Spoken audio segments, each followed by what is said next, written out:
Азыр мугалиминен келтектелген делген Эрлан Эркебаев кезектеги дарылануудан өтүп жатат. Ооруканага мөөнөтүнөн кеч калып келгени үчүнбү, абалы дурус эмес, башы айланып, өзүн жаман сезип жаткан учуру. 6 ай сайын дарыланбаганына мугалими кетчүү кажыны төлөбөй койгону себеп болууда. Баш сөөгүндөгү жаракат менен убагында дарыланбоо кооптуу экендигин дарыгерлер билдиришти. Мындай көрүнгөндө көрүнүп эле турат, кол менен кармаганда ошол теменный кости ошол кычайган жер көрүнүп эле турат.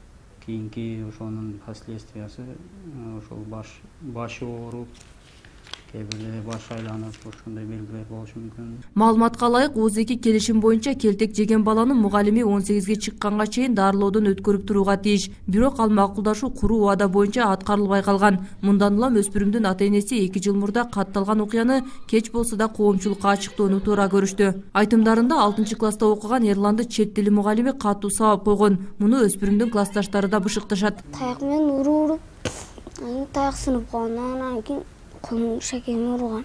Уруп жооп бере албаган, уруп эле кылда Турдубекке келди. Турдубек анан таяк менен уруп Турдубек келип, Турдубекке келсе таяк сынып калды.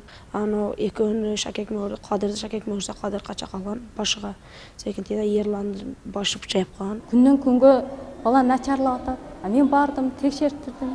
Текшертирсем ушу эчке урган жери, бычайган жеринен мез өсүп чыкты. Былтыртан бери мана сентябрдан бери мектепке көп кесе 1 ай зорго келди. Келет, башы чыдабайт, ыстыкка чыдабайт, суукка чыдабайт, эне башы. Бирок окуучуну сабаган деп айыпталып жаткан Жумагүл Улукова айтылгандарды төгүндөп, баланы урбагандыгын айтат. Тастыктоо үчүн ошто медициналык текшерүүдөн да өткөрүп, эч кандай жарат албагандыгын айтат. Түртүп эле койгом негизи. Кийин анын ата-энеси келди, сен ушинтип эме шакек менен урупсуң деп. Мен урган жокмун десем, анан ургансың дей бергенде мен дагы эме чындыкты далилдегим келди, акка чыккым келди дагы, ошко больницага барып көрсөтүп келдим. Анан ал жактан таза деп чыгарып берген баланы.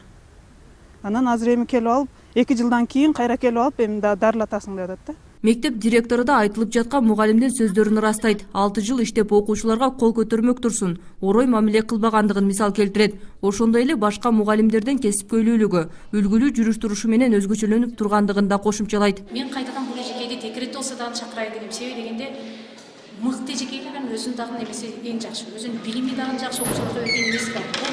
Бул мугалим жөнүндө эми жататкандык эмес, негизи эле. Азыркы тапта Жумагүл Улуковадан келтек жеди делген өспүрүмдүн ата-энеси Баткен райондук ички иштер башкармалыгына арыз менен кайрылышты. Тергөө иштери жүрүүдө. Мугалими 6-класстын окуучусунун денесине жарат келтиргендиги боюнча арыз келип түшкөн. Бул арыз райондук ички иштер бөлүмү тарабынан каралып жатат. Бул боюнча тийиштүү экспертизалар дайындалган. Азыркы учурда териштирүү иштери жүрүп жатат. Жогорудагы окуя боюнча соттук экспертиза дайындалган. Анын жыйынтыгы менен гана мугалимге кылмыш иши козголушу же козголбошу дайым болот. Фируза Аскарбек кызы, Жыргал Абдыжалил уулу, Ынтымак, Баткен району.